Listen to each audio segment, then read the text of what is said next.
The cabin was quiet except for the soft crying of a newborn baby. Outside, storm clouds gathered over the Texas frontier, but inside, a different kind of storm was brewing. Mary held her daughter close to her chest, feeling the tiny heartbeat against her own. The baby's skin was pink and healthy, her little fingers curled into perfect fists. But Mary's husband wasn't happy. Not at all. Another girl, he had said when the midwife told him the news. His voice was cold as winter wind. What good is a girl to me? I need sons to work this land.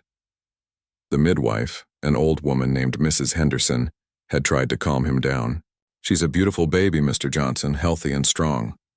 But Robert Johnson didn't want to hear it. He stormed out of the cabin, slamming the wooden door so hard that dust fell from the ceiling beams. Mary heard him outside, yelling and throwing things around. The sound of metal hitting wood echoed across their small farm. This wasn't the first time Robert had shown his anger about having daughters. Their first child, little Beth, was now 3 years old. When she was born, Robert had been disappointed too, but he thought the next baby would surely be a boy. He had been so sure this time would be different. Mary looked down at her newborn daughter and whispered softly, "I'm sorry, little one. I'm sorry he doesn't see how precious you are." The baby opened her eyes for a moment, as if she understood. They were the clearest blue, like the sky on a perfect spring day. Mary had never seen anything so beautiful in her life, but she was scared. Robert's anger was getting worse with each passing year. When Beth was learning to walk, he would get frustrated when she couldn't help with farm work like a boy could. He would say mean things about having useless mouths to feed. Mary tried to protect Beth from his harsh words, but it was getting harder. Now with a second daughter, Mary didn't know what would happen. The door opened again, and Robert came back inside. His face was red with anger, and his clothes were dirty from working in the barn. He looked at Mary holding the baby, and his expression grew even darker. "Put her down," he said in a low voice. "Robert, please," Mary said softly. "She's just a baby." I said, "Put her down." Mary's hands shook as she placed the baby in the wooden cradle that Robert had made for Beth years ago. The baby started crying again, a soft sound that should have melted any father's heart. But Robert just stared at the cradle with cold eyes. "I can't afford to feed another useless girl," he said. "This family needs boys, strong boys who can help me work this land and make something of this place." Mary stood up slowly. Her body was still weak from giving birth just hours ago, but she needed to protect her children. "She's your daughter, Robert, our daughter." "She's a burden," he replied, "just like her sister." From the corner of the room, little Beth watched with wide eyes. She didn't understand all the words, but she could feel the tension in the air. She had learned to be very quiet when her father was angry. Robert walked closer to Mary. She could smell the whiskey on his breath. He had been drinking again, which always made his temper worse. "You better hope the next one is a boy," he said, his voice threatening, "because I won't keep feeding girls forever." "Robert, please don't talk like this in front of Beth," Mary whispered. But Robert was beyond listening to reason. The disappointment and anger had been building inside him for months. He had told all the other farmers in town that this baby would be his son. He had bragged about having a boy to carry on, the Johnson name. Now he felt foolish and embarrassed. "Get me some food," he ordered Mary, "and stop that baby from crying." Mary's heart broke as she moved carefully to the kitchen area of their small cabin. Every step hurt, but she had learned not to complain.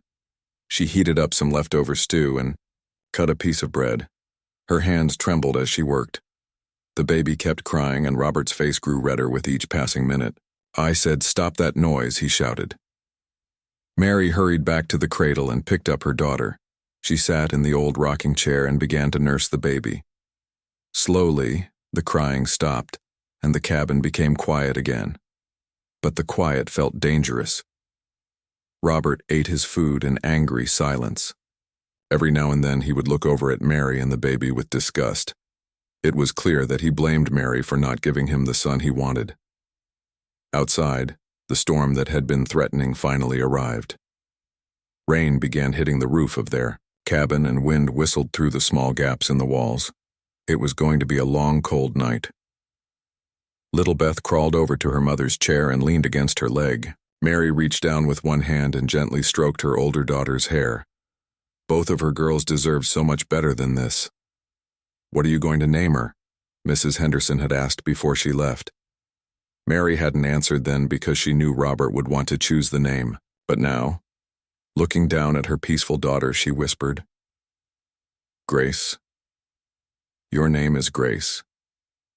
It was a beautiful name for a beautiful child, a name that meant blessing and kindness. Mary hoped that somehow, someday, this little girl would know Grace in her life, even if she wasn't finding it in her father's house. As the night grew darker and the storm grew stronger, Mary made a silent promise to both of her daughters. She would protect them as much as she could. She would love them enough to make up for their father's coldness, and somehow, she would find a way to give them a better life. She didn't know that very soon, everything would change in ways she could never imagine. She didn't know that danger was coming to their small farm, and she couldn't know that sometimes, the most unexpected rescue comes from the most unlikely places. For now, she just held her baby close and rocked gently in the old chair, listening to the storm outside and hoping for calmer days ahead. 3 weeks had passed since little Grace was born, and life on the Johnson farm had settled into an uneasy routine. Mary spent her days caring for her 2 daughters while Robert worked the fields, his mood as dark as the storm clouds that often gathered over their land. The morning started like any other. Robert left early to check on the cattle in the far pasture, grumbling about needing help that useless girls couldn't provide. Mary was grateful for his absence. When he wasn't around, she could sing to her babies and laugh with little Beth, without fear. "Mama, baby Grace is awake," Beth said, pointing to the cradle where Grace was making soft cooing sounds. "Thank you, sweetie," Mary said, lifting Grace and settling into the rocking chair. "Would you like to help me feed her?" Beth nodded eagerly. She loved being a big sister, even though her father never seemed to notice or care. Mary positioned Grace for nursing while Beth climbed up on a small stool beside the chair. "She's getting bigger, Mama," Beth observed, gently touching Grace's tiny hand. "Yes, she is, and she's going to grow up strong and smart just like you." The cabin was peaceful and warm. Sunlight streamed through the small windows, and Mary could hear birds singing outside. For a moment, she allowed herself to imagine a different life where her daughters were welcomed and celebrated instead of seen as burdens. That peaceful moment didn't last long. At first, it was just a sound in the distance, a rumbling that Mary thought might be thunder. But the sky was clear and the sound was getting closer, much closer. Then she heard it clearly, the thundering of many horses moving fast across the ground. Mary's blood went cold. She had heard stories from other settlers about raids, about war parties that would sweep down from the hills without warning. She had always hoped their small farm was too isolated to attract attention. She was wrong. "Beth, come here quickly," Mary whispered, trying to keep the fear out of her voice. But it was too late. Through the window, Mary could see riders approaching. Their faces were painted for war, and they rode with the skill of people who had been born on horseback. These were Comanche warriors, and they were heading straight for the Johnson farm. Mary's mind raced. Robert was too far away to help. The nearest neighbors were miles away. She was alone with 2 small children and nowhere to run. "Mama, who are those men?" Beth asked, pressing close to Mary's side. "Hush, baby. Stay very quiet." Mary quickly put Grace back in the cradle and grabbed Beth's hand. Maybe they could hide in the root cellar behind the cabin. Maybe the warriors would take what they wanted and leave without finding them. But as she moved toward the back door, she heard the sound of horses surrounding the cabin. There was no escape. The front door burst open without warning. 3 warriors entered, their eyes quickly scanning the room. They moved with purpose, clearly looking for specific things. One headed for the corner where Robert kept his rifle. Another began gathering food supplies. The third, who seemed to be their leader, stood in the doorway watching Mary and her children. Mary pulled Beth behind her and tried to shield both of her daughters. Her heart was beating so fast she thought it might burst. She had heard terrible stories about what happened to settlers during raids, stories that kept her awake at night. The leader stepped closer. He was tall and strong, with long black hair and sharp, intelligent eyes. His face was painted with red and black designs that made him look fierce and dangerous. But when he looked at Mary holding her children, something in his expression changed. He spoke in his own language to the other warriors. Mary couldn't understand the words, but she could hear the authority in his voice. The other men stopped what they were doing and looked at him. Then he turned back to Mary and spoke in careful English.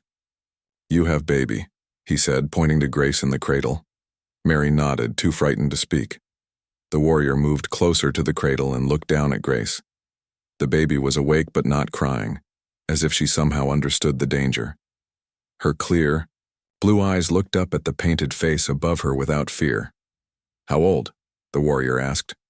3 weeks, Mary whispered. The warrior nodded slowly. Then he looked around the cabin, taking in details that Mary hadn't expected him to notice. He saw the marks on the wall where Robert had thrown things in anger. He noticed Mary's careful way of moving like someone who was used to being hurt. His sharp eyes missed nothing. "Where is Man?" he asked. "In the field," Mary replied. "Far away." The warrior studied her face for a long moment. Mary had no idea what he was thinking, but she sensed that her answer was important somehow. More warriors entered the cabin, carrying bundles of supplies from around the farm. They had taken grain, tools, blankets, anything that might be useful, but they hadn't destroyed everything like Mary had feared they would. The leader spoke again in Comanche to his men. One of them started to protest, pointing at Mary and the children. But the leader's voice became sharp and commanding. "Whatever," he was saying. It was final. Then he turned back to Mary. "You come," he said simply. Mary's heart sank. She had hoped they might be left alone. "Please," she whispered. "My babies are too small to travel." "You bring babies," the warrior said. "You come now." Mary looked around the cabin desperately. This was her home, poor and troubled as it was. These were her children's only belongings. How could she leave everything behind? But she had no choice. With shaking hands, she gathered a few baby blankets and some clothes for Beth. The warriors watched but didn't stop her from taking these small necessities. One of them even helped her bundle the items together. "Mama, I'm scared," Beth whispered. "I know, baby. Stay close to me. Whatever happens, we stay together." Mary picked up Grace and took Beth's hand. As they walked toward the door, she took one last look at their cabin. She wondered if she would ever see it again. Outside, the warriors had prepared horses for travel. One of them brought a gentle mare forward and helped Mary mount while holding Grace. Another warrior lifted Beth up behind her mother. The leader mounted his own horse, a powerful stallion that seemed as fierce as its rider. He looked back at Mary one more time, and again she saw something in his eyes that she couldn't understand. It wasn't cruelty or anger. It was something else entirely. "What is your name?" he asked. "Mary," she replied. "Mary Johnson." The warrior nodded. "I am Swift Arrow," he said. "You and babies will be safe." Before Mary could ask what he meant by that, Swift Arrow gave a signal, and the war party began to move. They rode away from the Johnson farm as quickly as they had arrived, leaving only dust and hoofprints behind. As they traveled across the Texas landscape, Mary held Grace close and kept one arm around Beth. She didn't know where they were going, or what would happen to them. But strangely, as frightening as this all was, she couldn't help but notice that Swift Arrow had been gentler with her children than their own father had ever been. And that thought was almost as scary as being captured. The sun was high in the sky when the war party finally stopped to rest. They had been riding for hours across rough ground, and Mary's whole body ached from holding Grace while trying to keep Beth secure behind her on the horse. Swift Arrow called out something in Comanche, and all the warriors dismounted. Mary wasn't sure what to do until one of the younger warriors came over and helped her down from the horse. His painted face looked scary, but his hands were gentle as he made sure she didn't drop the baby. "Thank you," Mary whispered, though she wasn't sure he understood English. They were in a small valley surrounded by hills covered with oak trees. A clear stream ran through the middle, and Mary could hear the peaceful sound of water flowing over rocks. If she hadn't been a captive, she might have thought it was a beautiful place. Beth was thirsty and tired from the long ride. "Mama, can I have some water?" she asked in a small voice. Mary looked around nervously. She didn't know if they were allowed to move freely or if they had to ask permission for everything. Swift Arrow was talking with his men near the horses, planning their next move. One of the warriors noticed Mary looking toward the stream. He was older than the others, with gray streaks in his long hair and kind eyes that reminded Mary of her own grandfather. He walked over and pointed to the water, then made a drinking motion with his hands. "Water," he said in broken English. "For children." Mary nodded gratefully and carried Grace toward the stream. Beth followed close behind, still holding onto her mother's skirt. The water was cool and clean, better than the muddy well water they had at home. Mary helped Beth drink from her cupped hands, then wet a cloth to clean Grace's face. As she knelt by the stream, Mary realized this was the first time in weeks that she felt truly peaceful. There was no Robert yelling at her or complaining about the children. No walking on eggshells afraid of making him angry. Just the sound of water and birds singing in the trees. But then reality hit her again. She was a prisoner. These men had taken her away from everything she knew. She didn't know where they were going or what they planned to do with her and her daughters. "Mama, are we going home soon?" Beth asked. Mary's heart broke. How could she explain this to a 3-year-old? "I don't know, sweetie. We have to go with these men for now." "Are they bad men?" Mary looked over at the warriors who were sharing food and water. They didn't look like the savage monsters that people in town always talked about. They looked like men who were far from their own families, tired from a long journey. "I don't think they want to hurt us," Mary said finally. It was the most honest answer she could give. Swift Arrow walked over to where Mary and her children were resting. He carried a leather pouch and a piece of dried meat. Without saying anything, he offered the food to Mary. "For babies," he said, pointing to Grace and Beth. Mary took the food gratefully. She hadn't eaten anything since early morning, and she needed to keep her strength up to feed Grace. The dried meat was tough but tasty, and Beth nibbled on it quietly. "Where are you taking us?" Mary asked. Swift Arrow was quiet for a moment, looking out across the hills. "Home," he said finally. "My people." "How far?" 3 days, maybe 4. He looked down at Grace sleeping in Mary's arms. "Baby is strong?" "Yes, she's healthy." Swift Arrow nodded with what looked like approval. Then he said something that surprised Mary completely. "Your man, he does not value daughters?" Mary's eyes widened. How could he know that? They had only been at the farm for a few minutes. Swift Arrow must have seen the question in her face. "I see marks on wall where angry man throws things. I see how you move like person who expects to be hurt. I see no joy in house where new baby lives." Mary felt tears starting in her eyes. This stranger, this enemy, had seen in minutes what her own neighbors had ignored for years. "My people, we treasure daughters," Swift Arrow continued. "Girl children bring blessing. They become mothers of warriors, keepers of wisdom." "Your people won't hurt us?" Mary asked.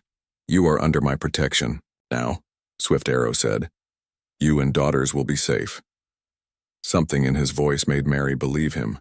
There was honor in the way he spoke, a code of conduct that seemed stronger than law. The rest stop was short. Soon the warriors were mounting their horses again, ready to continue the journey. Mary was helped back onto her horse, with Beth secured, behind her once more. As they rode through the afternoon, Mary began to notice things about her captors that surprised her. They rode in formation, but not like soldiers, more like a family group looking out for each other. When one man's horse started limping, the others stopped immediately to check on it. When the older warrior seemed tired, a younger one offered to share his water. These weren't the heartless raiders that people in town described. They were organized, disciplined, and they clearly cared about each other. The landscape changed as they traveled. The flat farmland gave way to rolling hills covered with wildflowers. Mary had never seen so many different colors growing wild. Purple bluebonnets, orange Indian paintbrush, yellow coreopsis dancing in the breeze. "Pretty flowers, Mama," Beth said, pointing to a field of red poppies. "Yes, they are beautiful." For the first time since Grace was born, Mary felt a tiny spark of hope. Maybe this journey, terrifying as it was, might lead to something better than the life they were leaving behind. As the sun began to set, the war party made camp near a grove of mesquite trees. The warriors worked together to set up a simple shelter and start a fire. Mary watched as they went about their tasks with quiet efficiency. No one argued or complained. Everyone knew their job and did it without being told. Swift Arrow brought Mary and her children closer to the fire as the evening air grew cool. The older warrior, who Mary learned was called Grey Wolf, offered her a blanket for the children. "Thank you," Mary said, wrapping the soft hide around Beth's shoulders. As Grace nursed quietly in her arms, Mary found herself studying the faces around the fire. These men were far from home, just like she was. They probably had wives and children, waiting for them. Families who worried about their safe return. For the first time, Mary began to wonder if she had been wrong about who the real enemy was. She thought about Robert's anger, his drinking, his violent temper. She thought about the bruises she tried to hide and the fear that had become her constant companion. Maybe the most dangerous place for her daughters hadn't been here with these warriors after all. Maybe it had been back home in their own cabin. As the fire crackled and the stars came out overhead, Mary held her sleeping daughters close and tried not to think about what tomorrow would bring. Tonight, for the first time in years, she felt protected instead of threatened, and that feeling was almost more frightening than anything else that had happened to her. On the fourth day of travel, Mary saw something that took her breath away. As they rode over the crest of a hill, a vast valley opened up before them. Hundreds of teepees dotted the landscape like flowers, their buffalo hide walls glowing golden in the afternoon sun. Smoke rose from cooking fires, and she could see people moving between the lodges like ants in a busy colony. "Whoa," Beth whispered, her small voice full of wonder. Even Grace seemed to sense something important was happening. She was awake and alert in Mary's arms, her blue eyes wide as she looked around at this new world. Swift Arrow rode up beside Mary's horse. "My people," he said with pride in his voice. "The band of Chief Iron Bear." As they descended into the valley, Mary could see the camp more clearly. Children ran between the teepees, laughing and playing games. Women worked over cooking fires or sat in groups talking while they sewed and repaired clothes. Men tended to horses or worked on weapons and tools. It looked like a town, Mary realized. A moving town that could pack up and relocate whenever necessary, but a community nonetheless. The arrival of Swift Arrow's war party caused excitement throughout the camp. People came running to greet the returning warriors, calling out in the musical language of the Comanche. Mary could see wives embracing their husbands and children jumping into their father's arms, but she also noticed the curious stares directed at her and her daughters. Word of their arrival spread quickly through the camp. Soon dozens of people were following the war party toward the center of the village. Swift Arrow helped Mary down from her horse in front of one of the larger teepees. The hide walls were decorated with beautiful painted designs of horses and buffalo. Standing in the doorway was a woman about Mary's age with long black braids and intelligent dark eyes. Swift Arrow spoke to the woman in rapid Comanche, gesturing toward Mary and the children. The woman listened carefully, then looked at Mary with an expression that was hard to read. "This is my sister, White Moon," Swift Arrow said. "She will care for you." White Moon stepped forward and looked down at Grace in Mary's arms. For a moment, Mary was afraid. She had heard stories about Indian women being cruel to white captives. But when White Moon's eyes met hers, Mary saw something unexpected. Deep sadness mixed with gentle curiosity. White Moon spoke softly in Comanche, and Swift Arrow translated. She says your baby has the eyes of sky spirits. She asks if you will allow her to hold the child. Mary hesitated for just a moment, then carefully placed Grace in White Moon's arms. The Comanche woman held the baby with the practiced ease of an experienced mother, gently rocking her and making soft cooing sounds. Tears began to flow down White Moon's cheeks as she looked at Grace. She spoke again to Swift Arrow, her voice thick with emotion. She lost her own baby daughter 3 moons ago, Swift Arrow explained quietly. Sickness took many children that winter. She has been grieving ever since. Mary felt her heart break for this woman. The loss of a child was every mother's worst nightmare. No wonder White Moon looked at Grace with such longing. I'm sorry, Mary whispered, though she wasn't sure White Moon understood English. But kindness needs no translation. White Moon looked up at Mary with grateful eyes and nodded, understanding the sympathy in her voice. An older man approached the group. His hair was completely gray, and his face showed the wisdom of many years. He wore a magnificent headdress with eagle feathers and carried himself with natural authority. Chief Iron Bear, Swift Arrow said, immediately showing respect. The chief studied Mary and her children for a long moment. When he spoke, his voice was deep and commanding, but not unkind. Swift Arrow listened carefully, then turned to Mary. The Yi, sir, Chief welcomes you to our camp. He says you and your daughters will live with White Moon. You will be safe here, but you must learn our ways and contribute to the life of the band. Mary nodded quickly. I'll do whatever is needed. Chief Iron Bear spoke again, and Swift Arrow translated. He asks what skills you have. Can you cook, sew, care for children?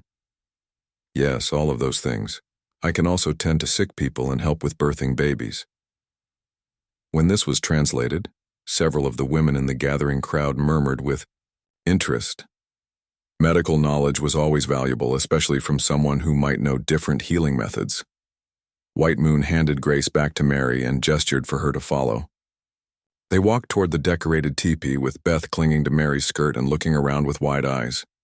Inside the teepee, Mary was amazed by how comfortable and well-organized everything was. Buffalo robes covered the ground, creating a soft floor. Personal belongings were stored in parfleche bags along the walls. A fire pit in the center provided warmth and light, with a smoke hole at the top of the lodge. White Moon showed Mary where she and the children would sleep, then pointed to various items and spoke their names in Comanche. Mary tried to repeat the words which made White Moon smile for the first time. Water, Mary said in English, pointing to a decorated water container.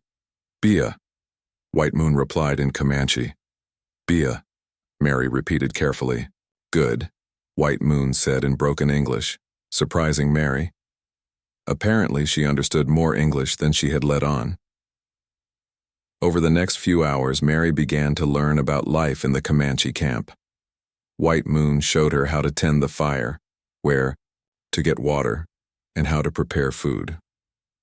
The work was different from farming life, but not harder. Maybe even easier in some ways. Beth was fascinated by everything around her. Comanche children came by to stare at the little white girl with curiosity, but not unfriendliness. Soon Beth was trying to play with them, communication happening through gestures and laughter rather than words. Grace seemed to thrive in the warm, busy atmosphere of the teepee. White Moon couldn't resist holding her whenever Mary allowed it, and the baby seemed content in the gentle woman's arms. As evening fell, the sound of drums began echoing through the camp. Mary looked out through the teepee opening and saw a large fire being built in the center of the village. People were gathering around it, many wearing their finest clothes and jewelry. Celebration, White Moon explained in her limited English. Warriors returned safe. Mary watched as the celebration began. There was singing and dancing, storytelling and laughter. Children ran around the fire while adults shared food and talked about the successful raid. But Mary noticed something that surprised her. Unlike the rough celebrations she had sometimes witnessed in town, this gathering felt dignified and purposeful. The dancing told stories, the songs had meaning, and even the children behaved with respect for their elders. Your people are not what I expected, Mary said to White Moon. White Moon tilted her head, not understanding all the words but catching the meaning. She pointed to the celebration, then to Mary, then made a gesture that seemed to include everyone in the camp. Family, she said simply. And for the first time since being taken from her cabin, Mary began to understand what that word really meant. She had been so focused on the fear and uncertainty of being captured that she hadn't noticed something important. These people had included her and her daughters in their family circle, without question. No one had treated them badly or made them feel unwelcome. White Moon had opened her home and heart to them immediately. As Mary fell asleep that night on soft buffalo robes, listening to Grace breathing peacefully beside her and Beth chattering quietly about her new friends, she realized something that scared her more than being captured. She felt safer here than she had ever felt in her own home. And that thought changed everything. Nearly a year had passed since Mary and her daughters had arrived at the Comanche camp, and life had settled into a rhythm that felt more natural than anything Mary had ever known. Grace was now walking on sturdy little legs, babbling in both English and Comanche words. Beth had become completely comfortable with her Comanche friends and could speak their language almost as well as her native English. Mary herself had changed too. Her hands were stronger from the different kind of work. Her face had color from spending time outdoors. Most importantly, the constant fear that had lived in her chest for so long was finally gone. White Moon had become more than just a host. She was the sister Mary had never had. They worked together easily, sharing the daily tasks of camp life. White Moon taught Mary how to tan hides, make pemmican, and identify medicinal plants. In return, Mary shared her knowledge of healing herbs and helped deliver several babies in the camp. The Comanche people had accepted Mary and her daughters completely. Chief Iron Bear often asked for Mary's advice on treating injuries and illnesses. The other women included her in their conversations and work groups. The children of the camp played with Beth and Grace as if they had always been part of the community. Swift Arrow had become a protective figure in their lives, checking on them regularly and making sure they had everything they needed. Mary had learned that his decision to bring them to the camp instead of leaving them at the farm had probably saved their lives. Robert Johnson's farm was too isolated and vulnerable for a woman alone with two small children. But all of that changed. On a crisp autumn morning when riders appeared on the horizon, Mary was helping White Moon prepare buffalo meat for winter storage when one of the young warriors came running into camp, calling out an alarm. Everyone stopped what they were doing and looked toward the hills. A group of men on horseback was approaching under a white flag of truce. Even from a distance, Mary could see they were wearing the blue uniforms of the U.S. Army. Soldiers, White Moon said quietly, the English word heavy with concern. Chief Iron Bear called for all the warriors to gather. The women and children were told to stay back but watch carefully. Mary felt her stomach twist with anxiety as she picked up Grace and called Beth to her side. Swift Arrow appeared beside her. They come to trade for white captives, he said. This happens sometimes. They bring goods to exchange for any white people living with Indian bands. Mary's heart began racing. She had always known this moment might come, but she had pushed the thought away. Now it was here and she wasn't ready. The soldiers stopped at the edge of the camp and called out that they wanted to talk. Chief Iron Bear and several of his warriors rode out to meet them. Mary watched the conversation from a distance, unable to hear the words but seeing the serious expressions on everyone's faces. After what felt like hours, Chief Iron Bear returned to the camp and called for a council meeting. Mary was summoned to attend, along with the few other white people who lived with the band. A woman named Catherine who had been captured as a child 15 years ago, and a man named James who had chosen to stay after being rescued from a different tribe. The soldiers offered trade goods for all white captives, Chief Iron Bear explained through Swift Arrow's translation. They say families wait for you. Government wants all white people returned to their own kind. The soldier captain, a stern-faced man with graying whiskers, looked directly at Mary. Ma'am, I'm Captain Williams. We've been sent to negotiate for the return of any white captives. Your husband has been searching for you and your children. He's waiting in San Antonio with the territorial governor. Mary felt the blood drain from her face. Robert. After all this time, after learning what it felt like to live without fear, she might have to go back to him. "What if we choose to stay?" asked Catherine, the woman who had been with the Comanche for 15 years. She was married to a warrior now and had 3 children of her own. Captain Williams looked confused by the question. "Ma'am, you're American. Citizens, it's our duty to bring you home. But what if this is our home now?" Mary found herself saying. The captain stared at her as if she had said something crazy. "These are savages, ma'am. You belong with your own people." Chief Iron Bear listened to the translation of this exchange, and his face grew dark. Swift Arrow's jaw tightened with anger. Mary realized that the captain's words had deeply insulted the people who had shown her nothing but kindness for nearly a year. "These people are not savages," Mary said firmly. "They have been more family to me and my children than—" She stopped herself before finishing the sentence, but the captain caught the meaning. "Ma'am, I understand that captivity can be confusing. Sometimes people develop sympathies for their captors, but you need to think about your children's future. They need to grow up as civilized Americans, not as Indians." Mary looked down at Grace, who was playing contentedly with a small doll that White Moon had made for her. Then she looked at Beth, who was standing close to her Comanche friends, clearly distressed by the tension in the air. "Can you give me time to think?" Mary asked. Captain Williams frowned. "Ma'am, this isn't really a choice. We have orders to bring back all white captives." But Chief Iron Bear spoke up, and his words were translated by Swift Arrow. "The chief says that in Comanche law, no one can be forced to leave if they do not wish to go. He says this is a matter of honor." A standoff developed.